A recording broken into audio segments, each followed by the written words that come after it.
아멘. 주일 예배에 참석하신 귀한 성도님들을 이 시간 주님의 이름으로 축복하고 환영합니다.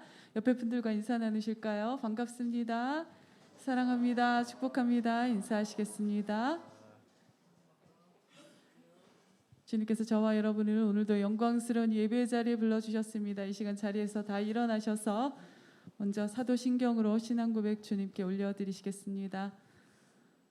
전능하사 천지를 만드신 하나님 아버지를 내가 믿사오며 그 외아들 우리 주 예수 그리스도를 믿사오니 이는 성령으로 잉태하사 동정녀 마리아에게 나시고 본디오 빌라도에게 고난을 받으사 십자가에 못 박혀 죽으시고 장사한 지 사흘 만에 죽은 자 가운데서 다시 살아나시며 하늘에 오르사 전능하신 하나님 우편에 앉아 계시다가 저리로서 산자와 죽은 자를 심판하러 오시리라.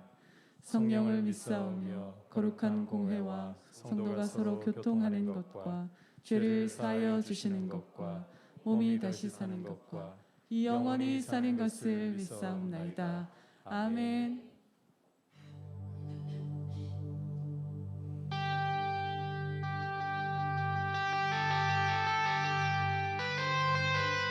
살아계신 하나님 아버지, 전능하신 주님, 이 시간 주의 백성들이 주의 존전에 모여 주님의 이름을 신령과 진정으로 예배하오니 우리의 예배를 받아 주시옵소서. 주님을 찬양합니다. 할렐루야.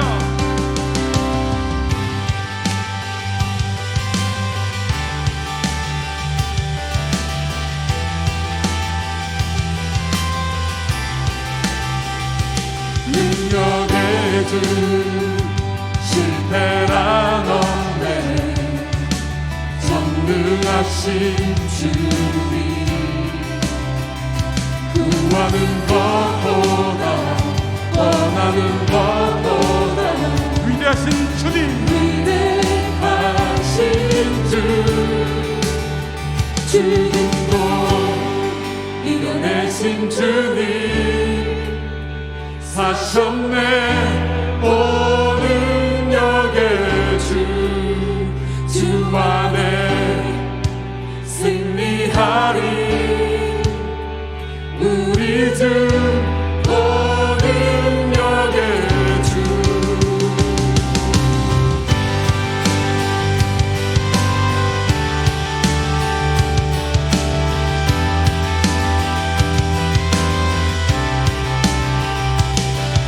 우리와 함께 하시네.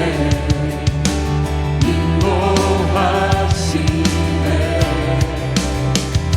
우리의 지식과 바람들보다도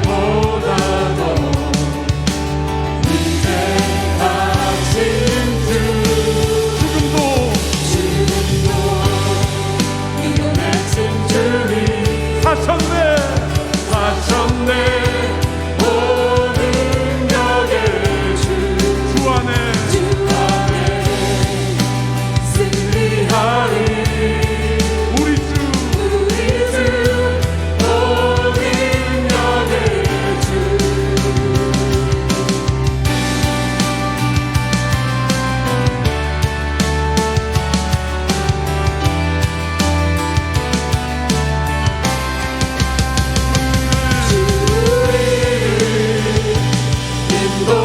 인도하시네. 주님 결코 우리 떠나시지 않네. 주 우리를 기다리시네. 주님 결코 우리 포기하지 않네. 죽음도 이겨내신 주님 사셨네. 모든 역의 주 안에 승리하리. 우리 주 모든 역의 주 죽음도 이겨내신 주님 사셨네. 모든 역의 주 안에 승리하리.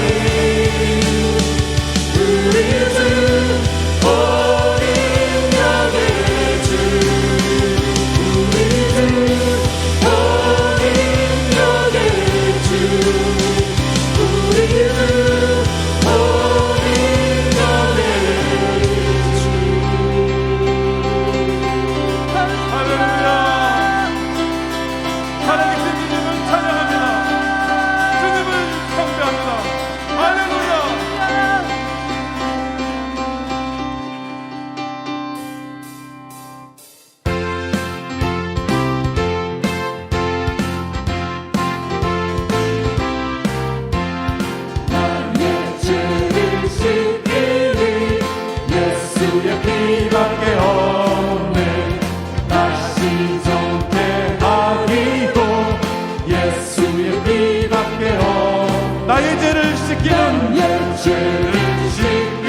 할렐루야.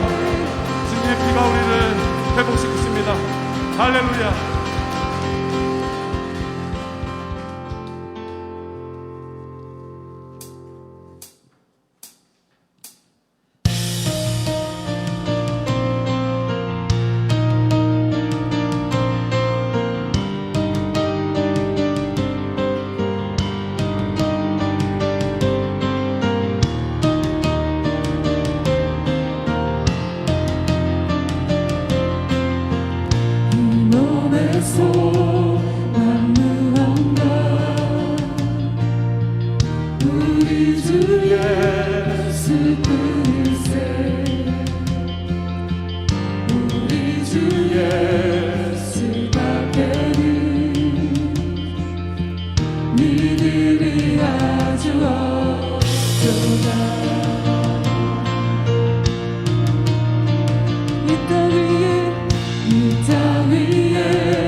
다시 한번 감사 올려드립시다. 할렐루야, 할렐루야.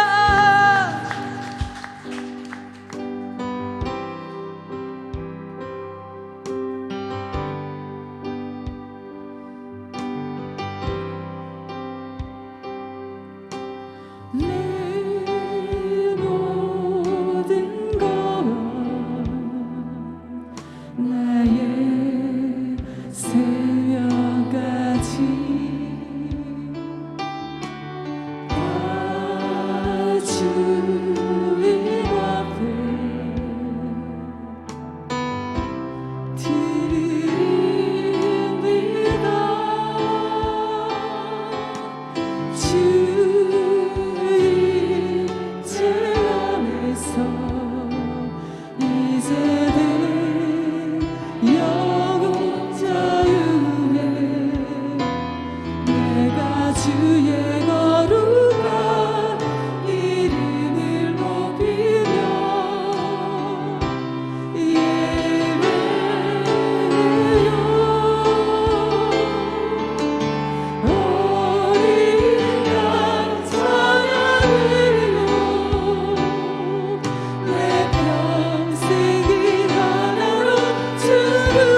찬양하시겠습니다.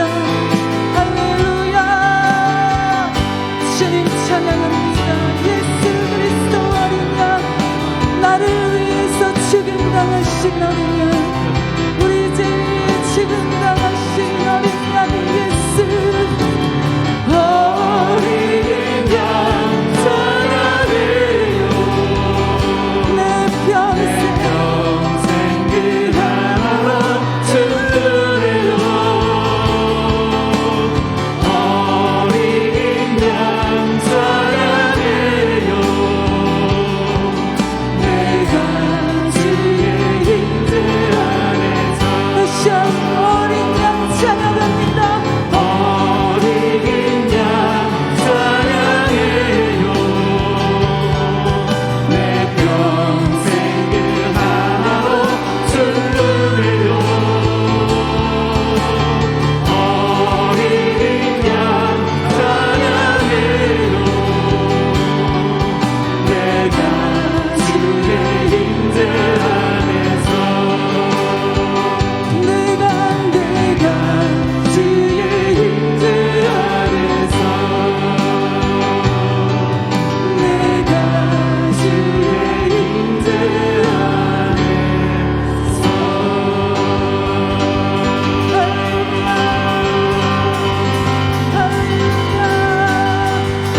모든 영광을 우리 주 예수 그리스도께 돌릴지어다. 모든 찬양과 감사를 예수 그리스도께 돌릴지어다. 할렐루야. 살아계신 주님, 모든 영광 받으시고 모든 찬송 받으시옵소서. 할렐루야. 우리를 구원하신 주 예수 그리스도 주, 우리를 선한 주님의 길로 인도하시는 주께도 영광을 돌립시다. 할렐루야. 할렐루야. 할렐루야. 할렐루야. 하나님 아버지, 우리 예배 가운데 주의 성령으로 기름 부어 주시고 우리의 마음이 겸손하게 주님 앞에 진실하게 드려질 수 있도록 우리의 마음을 성령께서 기경하여 주옵소서. 이 시간 우리의 마음 가운데 주님의 보혈이 큰 증거가 되고 그 피로 아버지 앞에 나아갈 담력을 얻어사오니 오늘도 예수님의 그 피가 우리의 마음을 적시고 우리 예배를 적시고 주님 우리에게 약속하신 대로 믿음으로 나아오는 자녀들에게 상 주시겠다고 하신 약속대로 우리를 만나 주시고 우리의 영혼을 소생시켜 주시고 우리로 거룩한 예배자로서 하나님 아버지와 우리 주 예수 그리스도의 이름에 모든 존귀와 영광을 드리는 시간이 되게 하여 주옵소서. 이 예배의 주인이 되어 주옵소서. 함께 기도하신 후에 이명현 집사님 기도하시겠습니다. 하나님 아버지 감사를 드립니다. 우리를 이 예배의 자리로 불러주신 아버지, 우리를 통하여 예배 받으시기를 원하시는 아버지, 우리가 감히 무엇이 반대 아버지께 이렇게 예배드릴 자격이 있겠습니까? 우리를 사랑하셔서 독생자를 아끼지 않고 십자가에 주시고 그 흘리신 보혈로 우리의 모든 죄와 허물을 씻어주시고 그 피로 인하여 가까이 이끌어주셔서 우리를 아버지의 자녀로 아바 아버지라 부르짖게 해주심을 감사합니다. 아버지, 이 시간 주의 성령으로 우리 마음 기경해 주시고 부드러운 마음으로, 겸손한 마음으로, 사모하는 마음으로 우리 주 예수의 이름만을 바라게 하여 주시고 그 피가 우리의 마음에 큰 증거가 되어서 이 시간 마음을 새롭게 하시며 주님만을 의지하게 하시며 주님께만 우리의 마음을 다 드릴 수 있도록 주장하여 주옵소서. 오늘도 예비하신 주님의 은혜를 부어주셔서 주님을 만나는 시간이 되며 주님의 음성을 듣고 우리의 영혼이 살아나는 시간이 되게 하여 주시옵소서.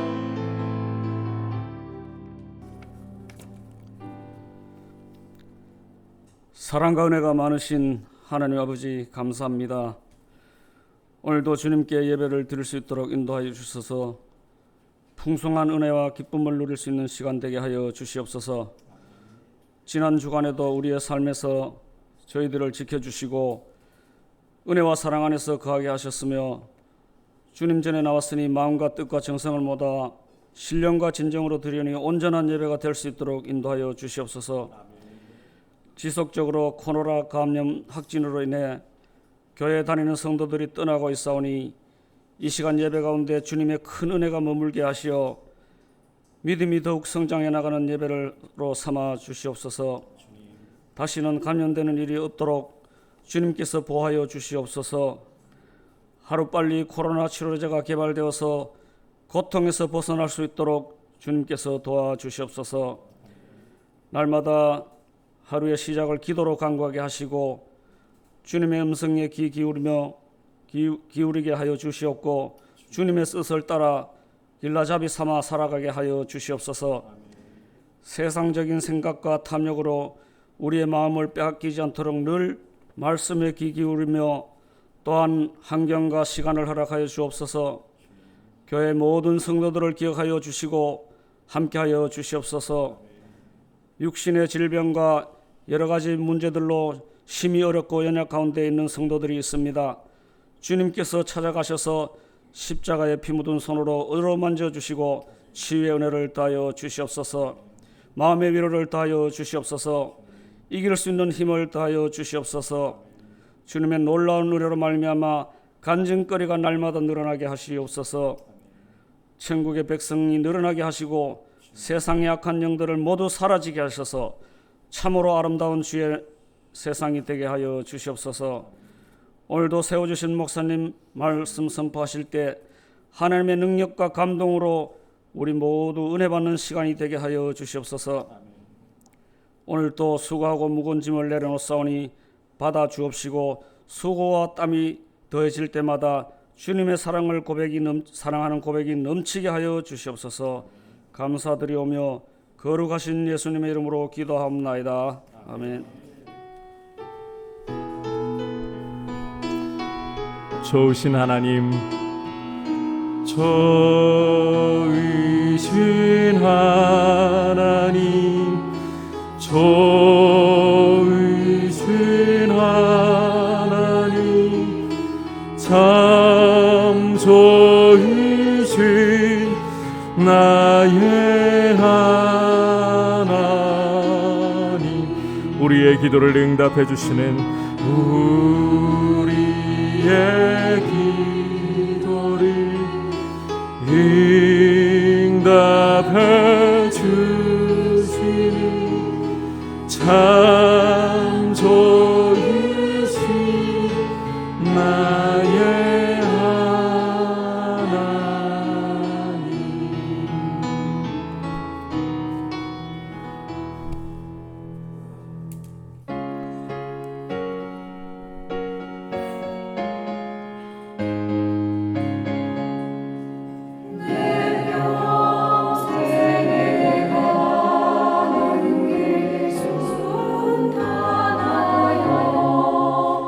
늘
귀한 찬양 감사합니다.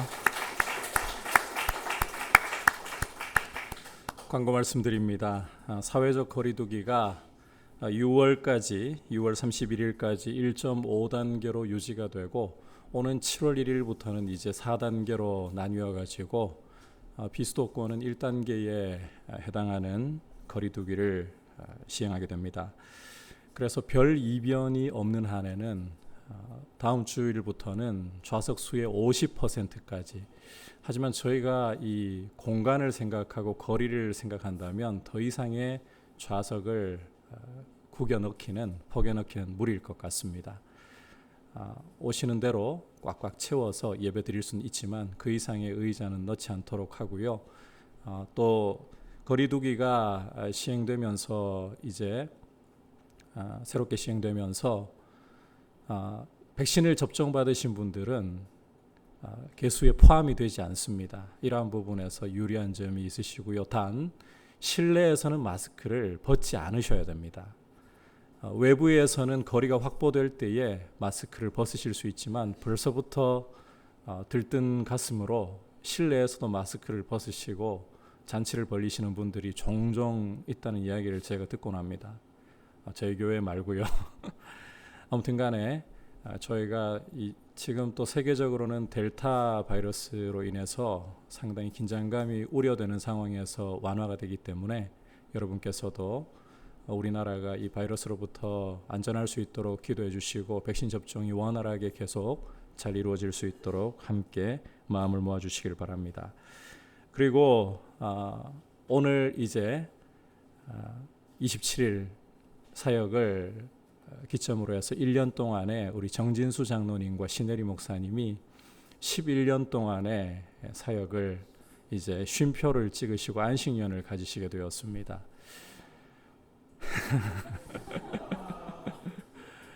아마 만감이 교차할 거라고 생각이 들어요. 한편으로 참 감사하고 기쁘면서도 또 아쉬움도 참 많으시리라고 생각하는데 기도해 주실 때에 이 한 해가 쉼과 충전으로 두 분이 또 새로워질 수 있고 더 풍성하실 수 있도록 위해서 기도해 주시기를 바라고요. 그리고 다음 주일부터는 예수전도단 대구 지역 찬양 리더로 전국 찬양 코디네이터로 섬기는 임성지 간사님이 이제 합류하셔서 찬양을 섬겨주시도록 하겠습니다. 그리고 주보에는 따로 광고가 실려 있지 않습니다만 지난 화요일 박민영 자매님의 부친께서 예기치 않은 교통사고로 하나님 품에 부르심을 받으셨습니다. 고인께서는 원로 장로님으로서 예수님 품 안에 쉬고 계시지만 이게 이제 갑작스러운 사고를 당하셨기 때문에 교통사고로 돌아가셨기 때문에 가족들이 또 어머님은 이 사실을 모르십니다. 이런 어려움이 있습니다. 함께 기도해 주시고 특히 어머니께서 중환자실에 계시는데 여러분들께서 함께 기도해 주셔서 잘 회복하시고 무엇보다 어머니 마음에 남편에 대한 짐이 남지 않도록 기도해 주시길 바랍니다. 그리고 성도님들께서 많이 오셔서 위로해 주셔서 감사하다고 떡을 우리 윤성호 형제님, 박민영 자매님 가정에서 준비를 했습니다. 나가실 때 넉넉하니까 하나씩 다 꼭 받아가시기를 바랍니다. 그리고 다음 주일은 맥주 감사 주일로 드리도록 하겠습니다. 자, 이제 봉헌을 드릴 텐데 그 전에 잠깐 두 분을 한번 축복했으면 좋겠습니다. 11년 동안에 쉼 없이 이렇게 교회를 위해서 달려오셨는데 장로님 잠깐 앞으로 나오시죠. 두 분 우리 자리에서 일어나서 손 내밀어서 너는 시냇가에 심은 나무라 축복을 받으시는 분이 반주를 합니다만 너는 시냇가에 심은 나무라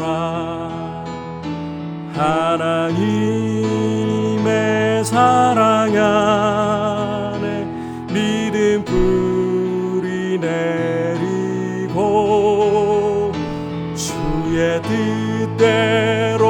주의 뜻대로 항상 사세요. 기도하겠습니다. 하나님 아버지, 지나온 11년 동안 교회의 역사와 함께 지금까지 주님을 사랑하고 교회를 사랑함으로 헌신하고 수고하셨던 두 분의 섬김을 주님이 기억하여 주시고 주님 두 분을 사용하심으로 우리 민들레 교회의 예배가 풍성하고 주님 앞에서 은혜가 넘치도록 인도하여 주신 것을 감사합니다. 지금까지 이렇게 붙들어 주시고 사용하여 주셨던 그 시간을 이제 쉼표를 찍고 안식년을 맞이합니다. 이 안식년 동안에 주님께서 두 분에게 영육 간의 쉼과 충전의 시간이 되게 하시고 주님 은혜를 더욱더 깊이 경험하는 풍성한 시간 되게 하여 주옵소서. 예수님의 이름으로 기도드립니다. 아멘. 다시 한번 따뜻한 박수로 축복하겠습니다. 자리에 앉아주시고요. 이제 봉헌 드리겠습니다.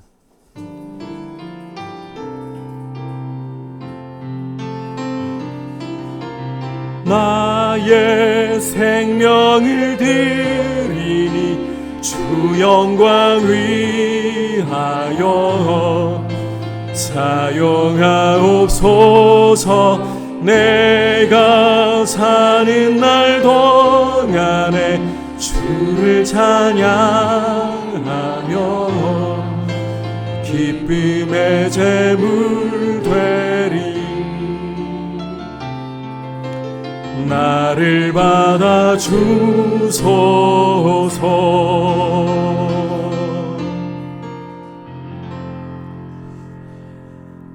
하나님 아버지 감사를 드립니다. 아버지 앞에 저희가 이렇게 예물을 구별하여 올려드릴 수 있게 하시고 또 우리의 마음을 담아 아버지께 고백을 드리게 하시니 감사합니다.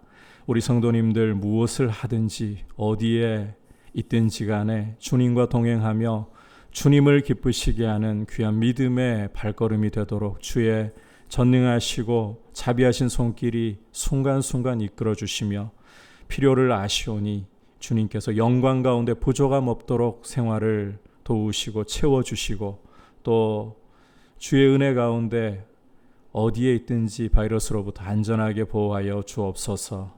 예수님의 이름으로 기도드립니다. 아멘. 할렐루야. 이제 주시는 하나님의 말씀 함께 받도록 하겠습니다. 오늘 주시는 하나님의 말씀은 룻기 2장 1절에서부터 7절까지 말씀입니다. 한 절씩 교독하겠습니다. 나오미의 남편 엘리멜렉의 친족으로 유력한 자가 있으니 그의 이름은 보아스더라.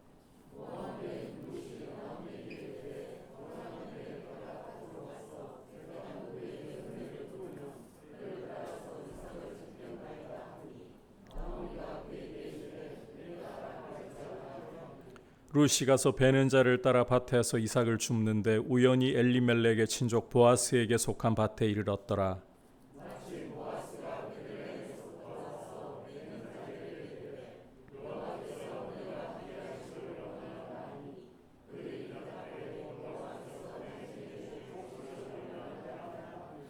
보아스가 베는 자들을 거느린 사환에게 이르되 이는 누구의 소녀냐 하니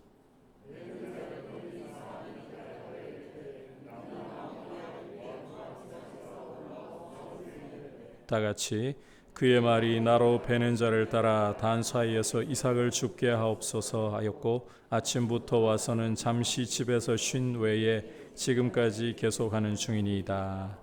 아멘. 우리 옆에 분들과 인사 나눌까요? 사랑하고 축복합니다. 성령 충만하십시오.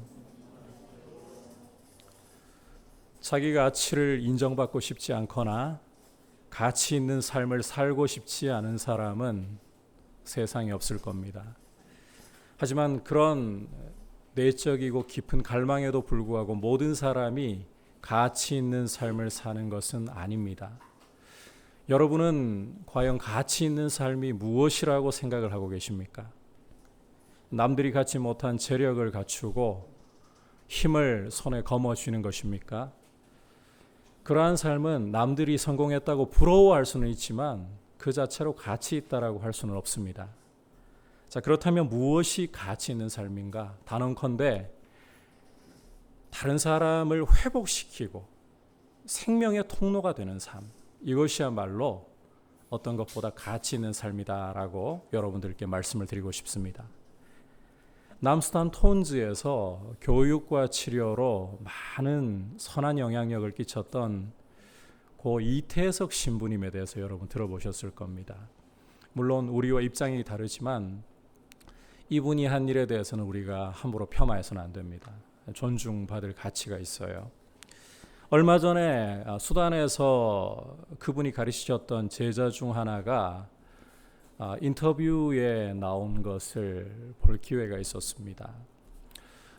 이 제자가 한국에 와서는 외과 전공의가 되어가지고 인터뷰를 한 것인데, 자신은 앞으로의 계획이 다시 남수단으로 돌아가서 거기에서 병원이라는 싹을 심고 이태석 신부님이 걸어가셨던 길을 따라가겠습니다. 한국에 남아서 외과의로서 생활을 하면 편하게 살 수 있지만 나는 이태석 신부님의 길을 따르겠습니다. 뿐만 아니라 수단에는 이태석 신부님이 가르쳤던 제자 60여 명이 이미 의과대학생이 되어가지고 지금 이태석 신부님의 길을 따르겠다, 이런 말들을 하고 있다고 합니다. 한 사람의 사랑이라는 씨앗이 뿌려져서 많은 열매를 낳은 경우라고 할 수 있습니다. 비록 우리와 다른 입장에 있고 구원의 문제에서는 벗어났다고 하지만 여러분, 이런 삶이, 이런 모습이 가치 있는 모습 아니겠습니까? 남을 회복시키고 살리는 것이야말로 참으로 가치 있는 모습이라고 할 수 있습니다. 앞서 나오미가 며느리 룻과 함께 고향 베들레헴으로 돌아온 것을 보았습니다. 우리가 1장 22절로 돌아가서 잠시 살펴보면 나오미와 룻 두 사람이 모압에서부터 돌아온 때가 보리 추수 시작할 때라고 말씀하는 것을 읽을 수가 있습니다. 이 보리 추수라는 것은 제가 이미 말씀드렸듯이 보아스와 룻 두 사람이 만나게 되는 무대이면서 나오미의 남편 잃고 두 아들을 잃고 텅 비어버린 나오미의 삶이 회복되기 시작하는, 그 회복이 본격화되는 시점이다 라는 것을 여러분 아마 들으셔서 기억하실 겁니다. 오늘은 이제 이 두 사람이 보아스와 룻이라는 이 두 사람이 만나게 되는 부분을 함께 말씀을 통해 살펴볼 텐데, 이 첫 만남이 어떻게 이루어지는가, 어떻게 나오미의 회복을 위한 첫 걸음이 본격적으로 시작되는가, 이 부분을 살펴보려고 합니다. 함께 1절 말씀 보도록 하겠습니다. 시작. 나오미의 남편 엘리멜렉의 친족으로 유력한 자가 있으니 그의 이름은 보아스더라. 자, 2장의 문을 열기 무섭게 룻기 기자는 한 사람을 소개하고 있습니다. 죽은 나오미의 남편 엘리멜렉의 친족이면서 유력한 자라고 이 사람을 소개하는데, 이 사람의 이름이 바로 보아스입니다. 자, 여기에서 헤세드와 함께 여러분께 룻기의 굉장히 중요한 또 하나의 표현을 좀 설명을 드리고 가야 될 것 같아요. 우리말 번역에서는 2장 20절에서 기업 물을 자로 번역한 표현인데, 히브리어로는 고엘이라고 합니다. 이 고엘이라고 번역을 제가 할 수밖에 없는 점을 양해해 주시기를 바랍니다. 이 고엘이라는 용어는 비록 기업 물을 자라고 우리말에서는 번역을 하고 있지만 너무 의미가 좁아요. 두 가지를 내포하고 있는 개념입니다. 하나는 계대 결혼, 또 하나는 기업 물음. 이 두 가지를 다 포함하고 이 두 가지 일을 다 하는 사람을 가리켜서 고엘이다라고 불러요. 원래 이 고엘이라는 것은 민수기 35장을 보시면 도피성 이야기가 나오는데 피해 복수자를 가리켜서 고엘이라고 불러요. 여기 룻기에서는 두 가지 역할을 하는 사람, 첫 번째는 계대 결혼, 두 번째는 기업 물음, 이 두 가지 역할을 해서 다른 사람을 회복시켜주는 사람을 고엘이라고 하는 겁니다. 먼저 이 계대 결혼이라는 게 뭐냐? 어떤 사람이 자식을 낳지 못하고 죽었을 때 동생이 죽은 형의 아내, 형수를 취해서 아이를 낳아 형의 대를 이어주는 풍습을 가리킵니다. 이게 계대 결혼입니다. 이미 전에 설명을 드렸기 때문에 기억을 하실 겁니다. 두 번째로 기업을 물은다는 것은 레위기 25장의 희년법과 관련이 되어 있는 풍습입니다. 원래 땅이라는 것은, 기업이라는 것은 하나님이 이스라엘 백성에게 선물로 주신 것이다. 기업으로 주신 것이다. 이 개념으로부터 출발하셔야 돼요. 땅이 하나님께로부터 온 선물이기 때문에 이스라엘 백성 가운데 가난하게 되어가지고 이 땅을 팔아야만 한다. 그럴 때 힘이 없잖아요. 돈이 없어서 파는 거니까.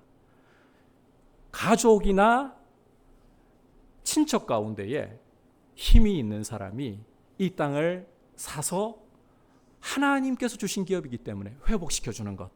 이게 기업 무릎이라는 거예요. 자, 기업 무릎 이해하시겠죠?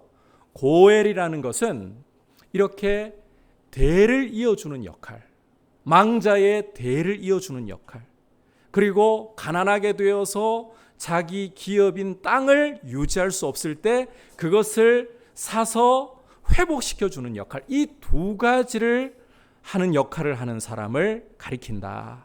회복의 통로가 되는 사람을 고엘이라고 한다. 룻기에서 이 개념 갖고 계셔야 돼요. 자, 이제 말씀으로 돌아와서 2장의 문을 열면서 룻기 기자가 보아스를 소개하는 걸 봤잖아요. 이 보아스를 가리켜서 죽은 엘리멜렉의 친족이면서 유력한 사람이라고 소개를 했습니다. 자, 여기에서 이 유력한이라는 말을 히브리어로 보면, 죄송합니다. 자꾸 히브리어를 쓰게 돼가지고 이렇게 안 하면 설명이 안 돼요. 유력한이라는 말을 히브리어로 보면 하이르라는 표현이에요. 하이르. 이것은 재물과 덕을 가리키는 표현으로 쓰입니다. 재물이 있고 덕이 있다. 자, 여기서 보아스를 가리킬 때 하이르, 유력한이라는 표현은 재물과 덕 두 가지를 다 겸비한 모습을 가리키고 있는 겁니다. 그렇게 본문을 이해하시는 것이 자연스럽습니다. 자, 보아스가 죽은 엘리멜렉의 친족이면서 하이르, 유력한 사람이다. 재물과 덕을 겸비한 사람이다. 그렇다면 이 사람이 죽은 엘리멜렉의 대를 이어주면서 엘리멜렉의 땅을 사서 나오미에게 회복시켜 줄 수 있을 법한 고엘의 자격을 갖춘 후보자로서 굉장히 유력하다는 말인 거예요. 이렇게 룻기 기자는 먼저 암시를 깔고 시작하는 거예요. 자, 그런데 여러분, 나옴이라는 사람을 생각해 보면 1장에서 자기 입으로도 하는 말이 나는 늙어서 남편을 다시 맞을 소망이 없다. 너무 늙었기 때문에 설령 보아스가 고엘의 유력한 후보가 된다 해도 나오미를 아내로 맞을 수 없습니다. 여기서 끝나버리는 거예요. 더 이상 이야기를 진행할 수가 없어요. 그렇다면 과연 나오미는 이제 회복할 희망이 없다는 말인가? 그렇지 않습니다. 나오미에게는 누가 있습니까? 젊은 며느리, 남편을 잃고 젊어서 과부가 된 며느리 룻이 있는 거예요. 이 룻이 나오미를 회복시켜 줄 수 있는 가능성을 갖고 있다라는 말인 거예요. 하지만 자, 보아스와 룻이라는 이 두 사람이 만나야 그 다음에 일이 진행이 될 거 아닙니까? 자, 어떻게 만날 건가? 이게 오늘 말씀에서 핵심이에요. 결론부터 말씀드리자면 보아스와 룻은 만날 수밖에 없습니다. 그야 우리가 룻기를 전체를 다 읽고 알고 말하니까 그런 설명을 할 수 있는 거 아닙니까? 아닙니다. 다른 이유가 있어요. 자, 거듭 말씀드리지만 룻기 기자는 보아스를 가리켜서 어떤 사람이라고 설명을 했습니까? 유력한 사람, 하이르한 사람이라고. 자, 여러분께서 성경으로 확인하실 수 있으면 좀 확인을 하시면 좋겠어요. 3장으로 좀 건너가 보시면 11절에서 보아스가 룻을 가리켜서 하는 말이 있어요. 너는 현숙한 여인이다. 여러분, 여기 현숙한이라고 할 때 히브리어가 뭔지 아시겠습니까? 제가 이만큼 힌트 드리면 감이 오실 거예요. 하이르예요. 유력한이라고 보아스에게 사용되었던 그 동일한 하이르가 이 룻에게 사용되고 있는 거예요. 그러니까 이 하이르한 사람이 하이르한 사람을 만날 수밖에 없다는 거예요. 유유상종이라는 말이 있잖아요. 룻기 기자는 하이르한 보아스를 소개하면서 이 하이르한 룻이 보아스를 만날 수밖에 없다. 이걸 미리 예고하면서 두 사람을 통해서 이제 나오미의 텅 비어버리고 무너져버린 삶을 일으켜 주실 것이다. 암시해주고 있는 것입니다. 자, 그렇다면 이제 중요한 것은 이 보아스와 룻이 이 두 하이르한 사람이 어떻게 만나느냐, 이게 관건이에요. 자, 2절 우리 함께 읽어보도록 하겠습니다. 시작. 모압 여인 룻이 나오미에게 이르되 원하건대 내가 밭으로 가서 내가 누구에게 은혜를 입으면 그를 따라서 이삭을 주겠나이다 하니 나오미가 그에게 이르되 내 따라 갈지어다 하매. 자, 함께 읽은 말씀에서 룻이 시어머니 나오미에게 하는 말을 읽을 수가 있죠. 밭으로 나가서 누구에게든지 은혜를 입으면 그 사람을 따라서 이삭을 주겠노라고. 이게 무슨 말인가 하면 조금이라도 힘이 있는 자신이 늙은 시어머니를 위해서 할 수 있는 일을 하겠다. 지금 할 수 있는 일을 하겠다. 이런 말을 하고 있는 거예요. 여러분, 이게 헤세드의 정신입니다. 헤세드라는 것은 조금이라도 더 힘이 있는 사람이 공동체 안에 힘이 없고 연약한 사람을 위해서 조건 따지지 않고 베풀어주는 사랑, 충성이라고 했잖아요. 그게 헤세드이다. 지금 룻이 이 헤세드의 정신으로 시어머니를 위해서 자신이 지금 할 수 있는 일, 그것이 볼이 이삭을 줍는 하찮아 보이는 일일지라도 그것이 지금 할 수 있는 일이기에 하겠다는 거예요. 하지만 여러분, 아무리 헤세드의 마음으로 나간다 하더라도 룻의 말처럼 남의 밭에서 이삭을 주워가는 것을 허락하지 않으면 어떻게 할까요? 왜 우리 밭에 이삭을 주워갑니까? 도둑 취급해버리면 어떻게 할까요? 자, 그런데 우리가 여기에서 성경의 중요한 풍습이자 모세 율법을 통해 주신 제도를 하나 살펴볼 필요가 있어요. 레위기 23장 22절 말씀 함께 읽어보도록 할까요? 시작.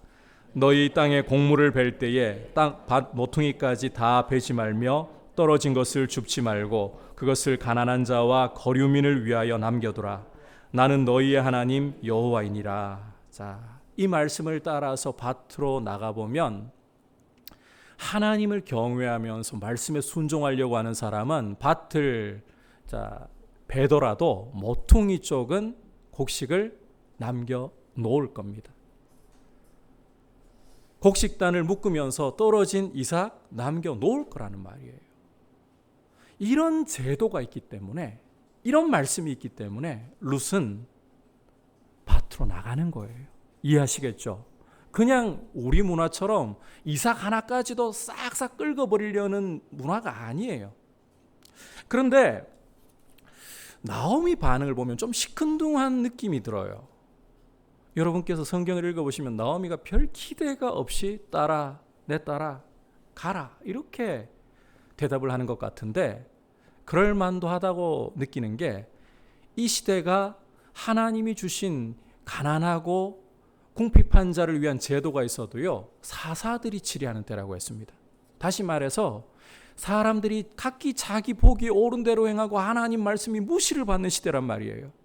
그러니까 정말 이 말씀대로 하나님을 경외하며 말씀대로 가난한 이웃을 돌아보는 사람들이 얼마나 있을까?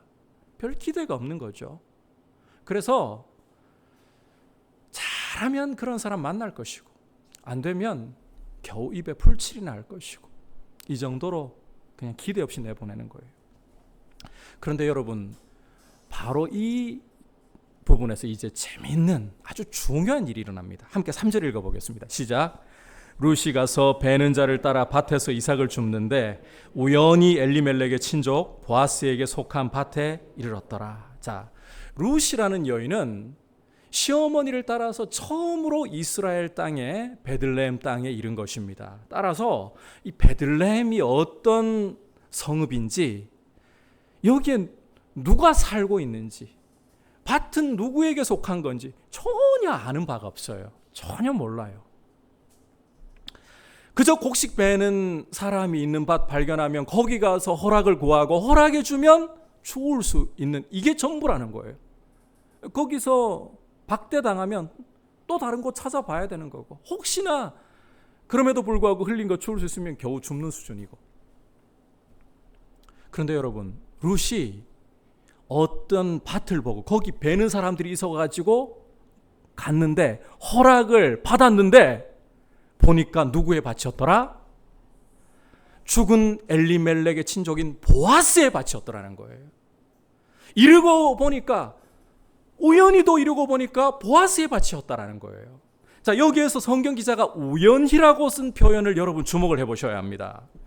이것은 앞서 말씀드린 것처럼 룻이 보아스라는 사람이 누구인지, 보아스의 밭이 어디인지 전혀 계산이 없었다. 전혀 알지 못했다.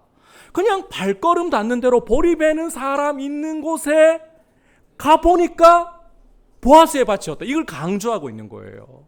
진짜 계산이 없었다는 거예요. 알고 한 게 아니라는 거예요. 자, 그렇다면 여기서 질문을 하나 드려봅니다. 여러분, 여기 우연이라는 말이, 성경 기자가 쓴 우연이라는 말이 소위 사람들이 생각하는 우연의 일치 혹은 운빨이라고 보아야 하는 걸까요? 절대 그렇지 않습니다. 예수님을 믿는 우리 성도들은 어떤 경우라도 만물을 창조하신 분이 하나님이시고 만사를 주장하시는 분이 하나님이시라는 사실을 잊어버려서는 안 되는 거예요.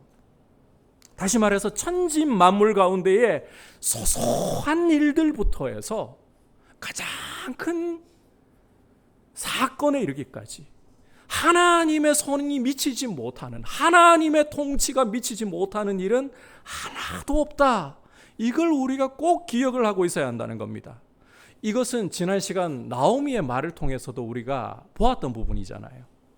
여러분, 나오미는 자신의 인생에 닥쳐온 큰 고난, 남편 죽고 아들들 다 죽고 자기 삶이 텅 비어버린 이 고난에 대해서 차라리 하나님께 탓을 할지언정 하나님이 내 삶의 주관자시다, 이걸 훼손하지 않으려고 했잖아요. 하나님이 내 삶의 주관자이시다. 거듭 강조하지만 어떤 미미한 일이든 어떤 크고 압도적인 스케일의 사건이든 하나님 손을 벗어나는 것은 아무것도 없습니다. 모든 것이 하나님의 손 안에, 하나님의 장중에 있고 하나님이 주관하시는 것입니다. 따라서 여기 룻이 우연히 이르고 보니까 보아스의 밭이었다, 이 표현 역시 정말 룻이 아무 계산 없이, 아무 아는 것 없이 이러고 보니까 보아스의 밭이었다, 이걸 이야기하려고 하는 거지, 절대 우연의 일치, 운빨 이런 거 아니라는 겁니다. 이 우연이라는 표현을 통해서 룻기 기자는 이런 사실을 역설적으로 강조하고 있는 거예요. 룻은 자기도 모르는 사이에 하나님의 손에 붙잡혀 하나님의 장중에 붙들려 보아스의 밭에 이르게 되었다. 정말 아무 계산하지 않았는데, 아무것도 모르고 그저 이삭 죽을 수 있는 곳에 가려던 것뿐인데, 이런 룻의 발걸음을 하나님의 손이 잡아서 보아스의 밭에 이르게 하신 것이다. 헤세드의 정신을 가지고 뭔가 특별히 할 수 있는 게 없어요. 하지만 내가 조금이라도 힘이 있으니까 이삭 죽을 수는 있잖아. 이런 생각을 가지고 시어머니를 봉양하기 위해서 자신의 계산 없는 발걸음을 옮겼을 뿐인데, 하나님이 이 걸음을 주장하셔서 이 걸음을 그 장중에 붙으셔서 보아스의 밭에 이르게 하셨다. 자기도 모르는 사이에 이끌려, 하나님 손에 이끌려 보아스의 밭에 이르렀다는 거예요. 근데 여러분, 룻만 그런 게 아닙니다. 계속해서 4절 함께 읽어보도록 하겠습니다. 시작. 마침 보아스가 베들레헴에서부터 와서 베는 자들에게 이르되 여호와께서 너희와 함께 하시기를 원하노라 하니 그들이 대답하되 여호와께서 당신에게 복 주시기를 원하나이다 하니라. 자, 함께 읽은 이 4절 머리 부분 보시면 마침이라고 이렇게 표현을 하고 있죠. 히브리 원문에 보면 보라라는 감탄사가 쓰이고 있어요. 원문대로 번역을 하면 룻이 지금 보리 이삭을 줍고 있는 바로 그 현장에 때마침 보아스가 왔다는 것을 강조하기 위해 독자들에게, 룻기 독자들에게 보라! 누가 왔냐? 보아스가 왔다. 여러분, 아무리 룻이 하나님의 손에 이끌려서 보아스의 밭에 왔다 하더라도 이 밭에 보아스가 안 나타나면 두 사람의 만남이 이루어질 수가 있겠습니까? 없는 거잖아요. 그런데 룻이 보아스의 밭에 이르러서 이삭을 줍고 있던 바로 그때에, 마침 그때에 보아스가 그 자리에 이른 거예요. 다시 말해 하나님의 손이 이때에 맞춰 보아스의 발걸음을 인도하셨다. 참고로 4절을 여러분께서 보시면 이 보아스의 인격을 엿볼 수 있습니다. 앞서 이 하이르라는 말이 돈만 많은 게 아니라 덕도 겸비하고 있다라고 여러분 이해하시라 했잖아요. 4절을 보시면 이 보아스가 어떤 사람인지 인격이 드러나 보입니다. 짧은 내용이라도. 이 사람이 자기 밭에 이르러 가지고 제일 먼저 하는 일이 뭔가요? 보리베는 일꾼들에게 축복을 해요. 여호와의 이름으로 축복을 합니다. 이 사람 역시 헤세드의 인격을 갖춘 사람이라는 게 느껴지는 대목이에요. 그걸 또 뒷받침하고 증명해 주는 게 보리베는 일꾼들이 화답하는 말의 내용입니다. 자, 이들이 보아스가 여호와의 이름으로 자신들을 축복할 때 어떻게 합니까? 흔쾌히, 이게 여러분께서 따로 이 음성 지원 없어도 흔쾌히 보아스를 축복하면서 화답한다는 거 느껴지시죠? 딱 읽어봐도 그렇게 느껴져요. 그만큼 인격이 갖춰진 사람이라는 거예요. 헤세드의 인격이 이 보아스에게도 있다는 거예요. 평상시에도 늘 이 사람은 자기 밭에 가면 일꾼들을 그냥 자기 밑에 눈 아래 사람으로 보는 것이 아니라 따뜻하게 사랑으로 대했다. 주목할 것은 이와 같은 헤세드의 인격을 가지고 있는 사람이기 때문에 여러분, 자기 밭에 와 있는 또 한 사람을 간과하지 않았다는 거예요. 이삭을 줍고 있는 낯선 여인을 간과하지 않았다는 거예요. 그래서 5절에서 보듯이 그 낯선 여인에 대해서 사환에게, 이 도대체 젊은 여인이 누구일까? 사환에게 묻게 되는 것이고, 이어 6절과 7절을 보시면 이 여인은, 소녀라고 부를 만큼 젊은 이 여인은 나오미와 함께 모압에서 돌아온 모압 소녀 룻인데, 중간에 잠깐 집에서 쉰 것 외에는 지금까지 부지런히 일을 하고 있는 중입니다. 이런 말을 듣게 되는 겁니다.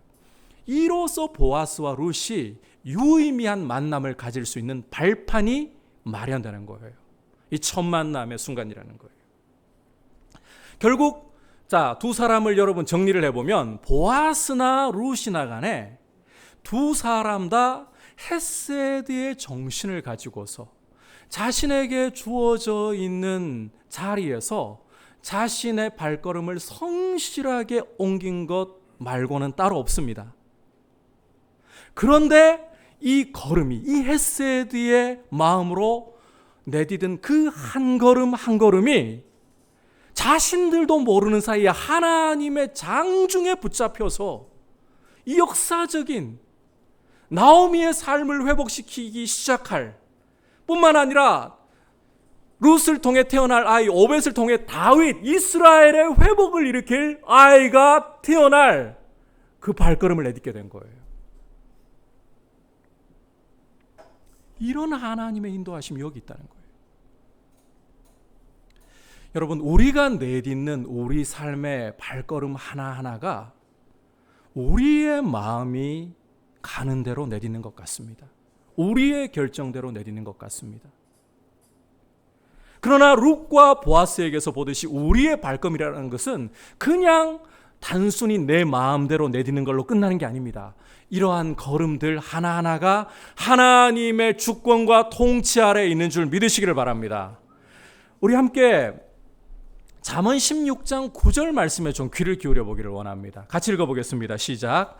사람이 마음으로 자기의 길을 계획할지라도 그의 걸음을 인도하시는 이는 여호와시니라. 자, 잠언 기자가 뭐라고 말씀을 하고 있나요? 사람이 마음으로 자기의 길을 계획할지라도 그 걸음을 인도하시는 분이 누구시다? 여호와시다. 참 이게 신비로운 부분이에요. 여러분, 이 말씀이 그냥 쉽게 이야기할 부분이 아니라 사실은 굉장히 신비롭습니다. 설명을 잘 들으셔야 돼요. 이 부분에 내가 분명히 결정하고 내 걸음을 내딛습니다. 맞죠? 여러분들이 내 의지로 하든 남의 의지로 하든 뭐 이렇든 저렇든 간에 자기 의지 빼고는 이야기할 수가 없어요. 완전히 끌려가는 거 아닌 다음에는, 원치도 않는데 완전히 붙잡혀 끌려가는 게 아닌 다음에는 분명히 내가 생각하고 내가 판단하고 내가 결정해서 내 걸음이 옮겨지는 거예요. 그런데 이 걸음이 하나님의 손을 벗어나지 않는다. 하나님의 주권과 통치를 벗어나지 않는다는 겁니다. 오늘 말씀에서도 보면 사실 여호와라는 말씀이요, 보아스가 일꾼들 축복하는 것 외에 다른 데 아무 데도 없어요. 그런데 이 전체 모든 일들이 돌아가는 것에 역설적으로 하나님이 없기 때문에, 표현이 없기 때문에 전부가 하나님의 손길에 잡혀있다, 이렇게 보셔도 되는 거예요.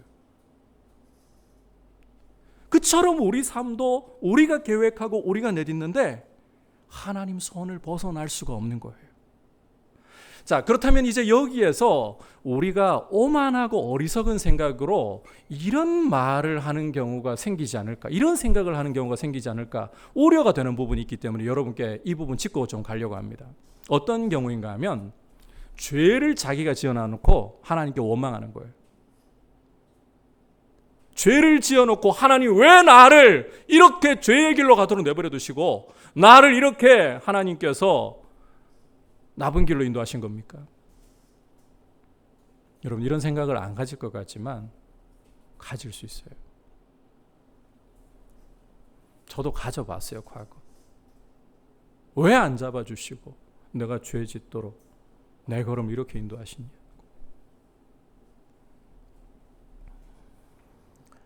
그런데 여러분, 하나님이 우리의 걸음을 주장하신다는 것은 하나님이 우리를 마치 꼭두각시처럼 조정하신다, 이런 뜻이 아니에요.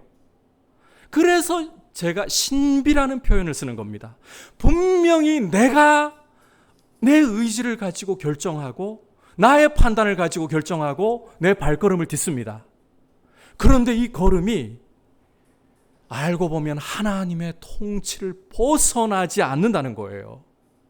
이 부분은 신비로 남겨두셔야 돼요. 이걸 어떻게 내가 다 풀어헤쳐가지고 내 작은 머리로 헤아릴 수 있을까? 없어요. 신비에 속한 부분이에요. 다시 강조합니다. 하나님이 내 발걸음을 주장하시고 인도하신다. 이것은 하나님의 주권과 신비입니다. 어떤 것도 우연의 일치로 이루어진 것이 아니라 하나님의 전능하심 속에서, 그분의 주권 속에서 이루어졌다. 이걸 강조하는 거예요. 그래서 우리는 죄 짓고 하나님께 왜 내 걸음 이렇게 인도하셨습니까? 이런 말 하면 안 돼요. 내가 지은 거니까. 그런데 또 이 하나님의 신비 가운데 이런 말씀 드릴 수 있어요.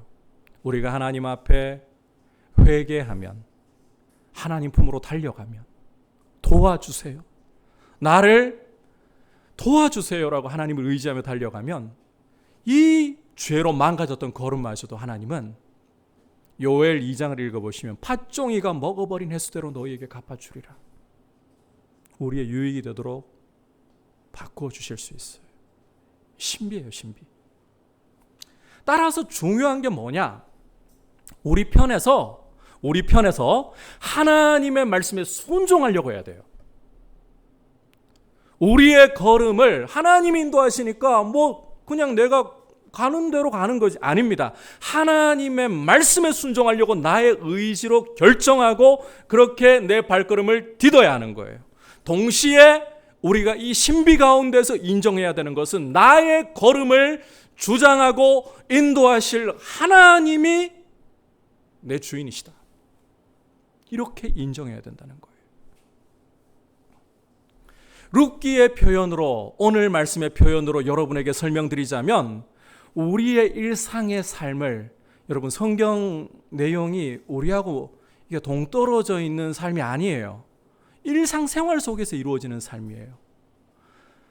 우리에게 주어지는 일상, 나의 삶을 헤세드의 정신으로, 나보다 연약하고 도움이 필요한 사람에게 조건 따지지 않고 저 사람이 회복되기를 원합니다. 이런 헤세드의 정신을 가지고서 한 걸음 한 걸음 내딛어야 한다는 겁니다. 그럴 때에 무엇을 발견하느냐? 하나님의 손이 내 걸음을, 내 비록 하찮고 작은 걸음이지만 때로는 어떤 것도 할 수 없어. 내가 다만 할 수 있는 것은 하나님 앞에 기도로 형제들을 위해 올려드리는 것밖에 없지만, 하나님의 손이 그 작은 우리의 걸음, 우리의 기도를 사용하셔서 그 전능하신 손에 붙잡으셔서 회복의 역사를 일으키신다. 여러분, 이게 오늘 이 2장 말씀을 통해 우리에게 주시고 싶은 메시지인 거예요. 저는 우리 민들레 성도님들이 헤세드의 정신으로 뭔가 대단한 것을 하거나 꿈꾸라는 것이 아닙니다. 우리의 자리에서 우리가 할 수 있는 작은 것이라도 내 사랑하는 가족 가운데 회복이 필요한 남편이나 아내나 자녀의 문제가 있습니까? 내 주변을 돌아볼 때 공동체 안에 주님의 위로와 치유하심과 회복하심이 필요한 형제와 자매가 보입니까? 내 삶의 울타리 안에서 내가 돌아볼 수 있는 사람들을 돌아보면서 내 한 걸음이 그냥 생각 없이 의미 없이 살아가는 것이 아니라, 비록 나의 삶을 살아가고 있지만 이것이 하나님이 사용하셔서 형제의 회복이 일어나고 가족 가운데 회복이 일어나는 통로로 써주시기를 원합니다. 이렇게 우리가 할 수 있는 한 걸음씩을 최선을 다하여 옮길 때에 전능하신 주님은 우리의 걸음을 사용하셔서 우리도 모르는 사이에 우리의 걸음을 당신의 장중에 붙드셔서 회복과 치유의 통로로 사용하실 줄 믿습니다. 이런 걸음을 내딛으시기를 주님의 이름으로 축복합니다. 오늘 보아스와 룻이 함께 첫 만남을 가지는 장면을 살펴보았습니다. 룻은 헤세드의 정신으로 그저 시어머니를 위해 할 수 있는 발걸음을 옮겼을 뿐인데, 우연히도 하나님의 장중에 붙잡혀 보아스의 밭에 이르고, 보아스도 이 헤세드의 마음으로 늘 해오던 대로 자기 밭을 돌아보며 먼저 일꾼들에게 관심을 보였죠. 축복했죠. 그랬을 뿐인데 룻을 만나도록 하나님의 손에 붙잡혀 있었습니다. 이걸 통해 나옴이라는, 장차 올 이스라엘의 회복이라는 통로로 하나님이 사용하시는 겁니다. 이처럼 우리도 우리의 작은 걸음이 하나님의 장중에 붙잡힐 수 있도록 헤세드의 정신으로 한 걸음 한 걸음 내딛기를 소망하고, 그렇게 우리의 삶을 드리기를 축복합니다. 이제 말씀을 생각하면서 함께 찬송가 569장 고백 드리도록 하겠습니다.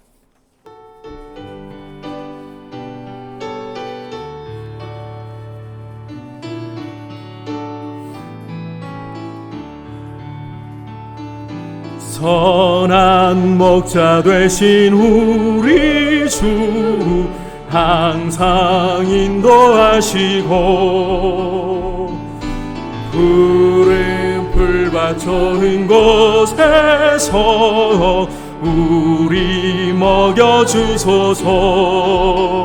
선한 목자 구세주여 항상 인도하소서. 선한 목자 구세주여 항상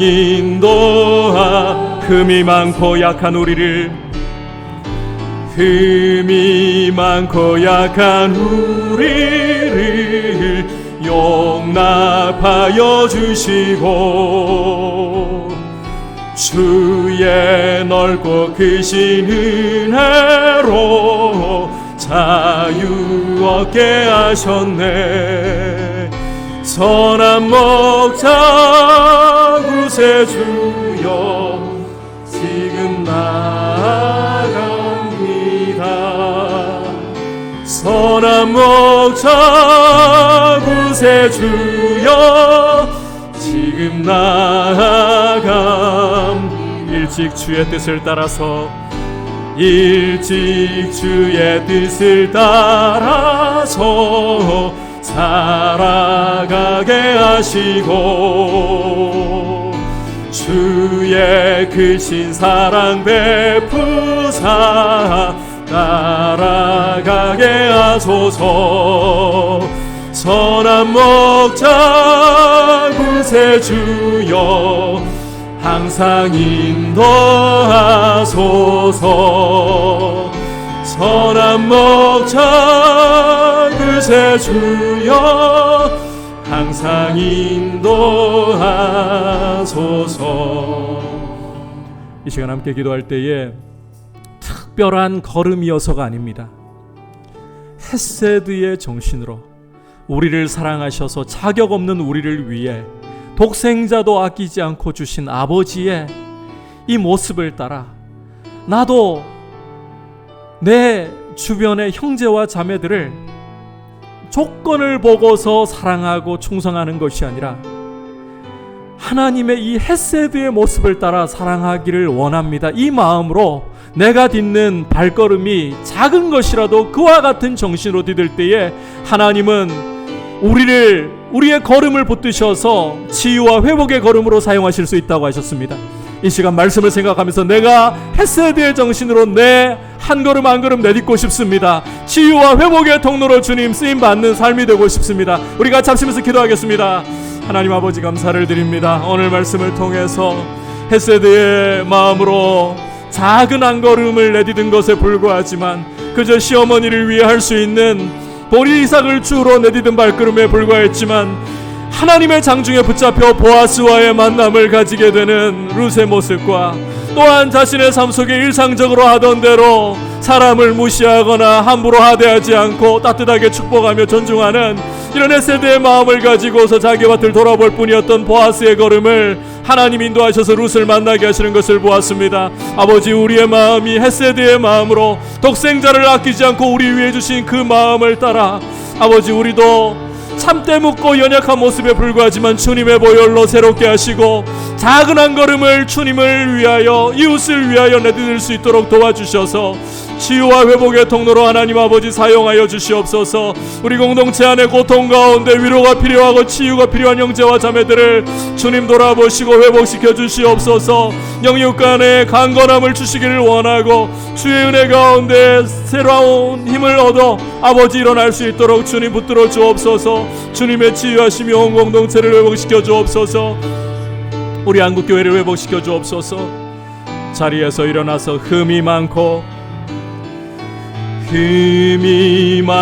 약한 우리를 용납하여 주시고 주의 넓고 신 은혜로 자유 얻게 하셨네. 선한 목자 구세주여 지금 나아갑니다. 선한 목자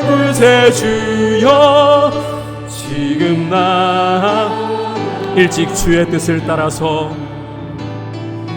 일찍 주의 뜻을 따라서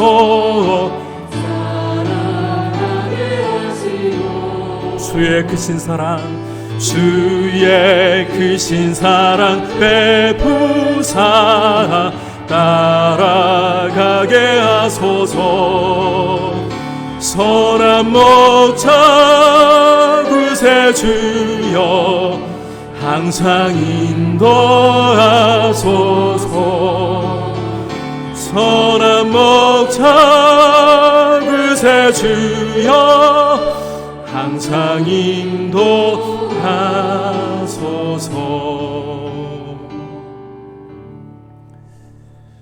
하나님 아버지, 허물과 죄로 죽어서 이 세상 풍조와 공중 권세 잡은 저 마귀와 우리 마음과 육체의 원함을 따라 본질상 진노의 자식에 불과했던 반역한 죄인들을 헤세드로 사랑하시고 독생자 주셔서 우리를 품어주신 이 사랑을 우리도 본받아 비록 때묻고 많이 연약함에도 불구하고 우리의 작은 발걸음을, 우리의 한 걸음을 헤세드의 정신으로 옮길 수 있도록 우리의 일상 속에서 이런 걸음이 되도록 이끌어 주시고 우리의 걸음이 주님의 장중에 붙잡혀 치유와 회복의 통로가 되는 것을 보게 하여 주옵소서. 아버지, 우리 공동체 안에 치유와 회복이 필요하고 주님의 돌보심이 간절한 형제와 자매들이 있습니다. 병상에 누워있는 형제와 자매들, 또 영혼이 주님의 은혜로 소생되어야 할 형제와 자매들, 경제적으로 또 자녀의 문제로 여러 가지 문제로 고통받고 있는 이들 주님 돌아보셔서 치유하시고 회복하시고 하늘의 기쁨과 하늘의 생명으로 새롭게 하여 주옵소서. 우리 주 예수 그리스도의 크신 은혜와 하나님 아버지의 지극하신 사랑과 성령 하나님의 감화감동 충만하게 하시는 은혜의 역사가 헤세드의 정신으로 한 걸음을 옮기기를 원하는 모든 주의 백성들을 위해, 열방을 섬기시는 선교사님들을 위해 이제부터 영원토록 함께 계시기를 간절히 축원하옵나이다. 아멘.